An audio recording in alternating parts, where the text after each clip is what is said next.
kekuatan terbesar yang ada di balik buku Laskar Pelangi adalah cinta seorang murid terhadap ibu gurunya.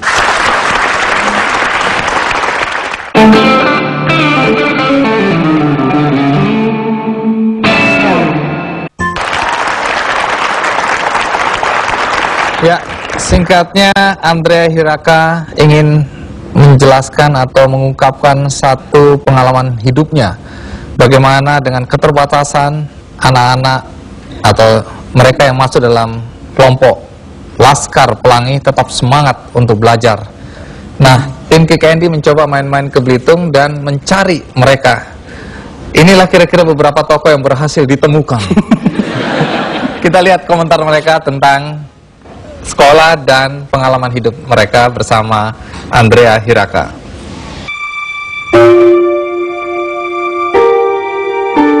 Sekolah satu dengan sekolah lain jaraknya tidak terlalu jauh gitu. Jadi kami memang tidak merasa walaupun hanya murid beberapa orang. Saya meyakini betul guru-guru kami itu mereka terus ikhlas. Saya sekolah sama Andrea Hirata ini. Sekolahnya tidak seperti sekarang ini. Dulunya kami sekolah nggak pakai alas kaki, celana ini ada robek-robek gitu. Kalau sekolah rajin, biar kadang-kadang nggak pakai sandal sekolah. Kalau sekarang kan udah pakai seragam ya. Kalau dulu nggak pakai seragam boleh, nggak pakai seragam juga boleh. Itu ditanya. Gue pengen lah, banyak teman-teman lah. Sama siapa ya, nama lupa enggak lah. Lupa ingat aku lah. Kami di Zemodia tuh sebenarnya serba minim gitu. Pertama dari gedungnya sangat minim sekali gitu. Dari gurunya cuma 2 orang. Cuman sukanya saya kami 11 orang itu memang satu kekompakan gitu. Artinya antara satu dengan yang lain itu saling mengenal. Iya, mereka sudah berbeda dibandingkan foto mereka waktu kecil ya. Di sini ada salah satu anggota Laskar Pelangi, namanya Syahdan, dan orangnya sudah ada di sini. Jadi bisa cerita sedikit pengalaman hidup Anda waktu kanak-kanak bersama dengan anggota Laskar yang lainnya. Waktu dulu kita memang ada kadang sulit ya, ada kadang, tapi kita tetap kerjasama sesama 10 orang ini kita tetap kompak ya. Jadi kalau ada setiap masalah di luar, memang kita suka rundingkan. Tapi kalau saya lihat hampir semua yang diwawancara itu terkesan sama ibu muslimah. Apa yang Anda ingat tentang ibu muslimah ini? Dia sebagai seorang guru ya benar-benar mendidik muridnya, sangat disiplin, kemudian sesuai dengan kaidah agama ya. Kenapa disebut Laskar Pelangi ya?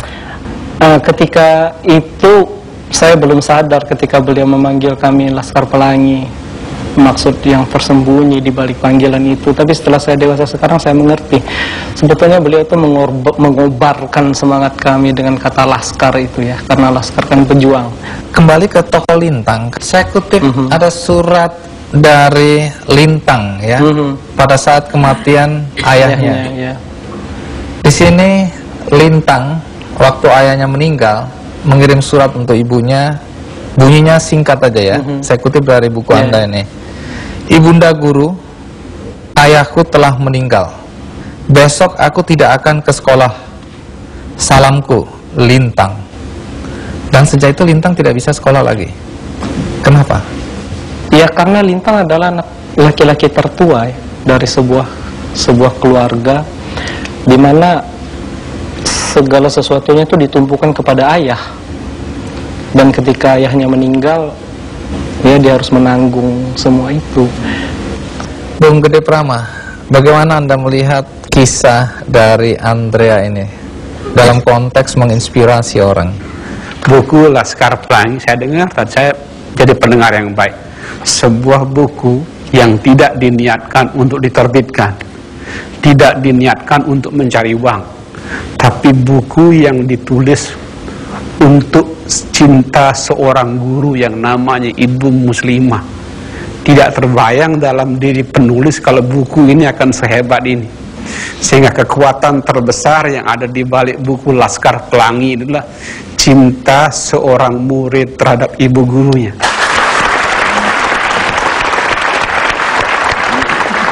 Ya, seperti Bung Gede bilang bahwa memang buku ini tadinya Anda tulis, sekedar tulis, kemudian di fotokopi atau dicetak terbatas 4 untuk diberikan kepada guru dan beberapa teman. Tapi ada teman nakal, ini dikirim ke penerbit. Dan kemudian oleh penerbitnya diterbitkan. Karena luar biasa. Penerbitnya adalah Bentang Pustaka. Dan kemudian baru 1 minggu atau 10 hari sudah cetak ulang untuk kedua kalinya. Dan kemudian lahir karya-karya lain Sang Pemimpi dan kemudian Endancer. Tapi satu hal yang menarik adalah kisah tentang Andrea sendiri. Ringkasnya bagaimana perjuangan dia dari kampung di Belitung, kemudian ke Palembang, kemudian ke Bogor. Nah, kemudian apa yang terjadi pada Anda sampai kemudian Anda bisa bersekolah di Sorbonne, di Paris, Perancis.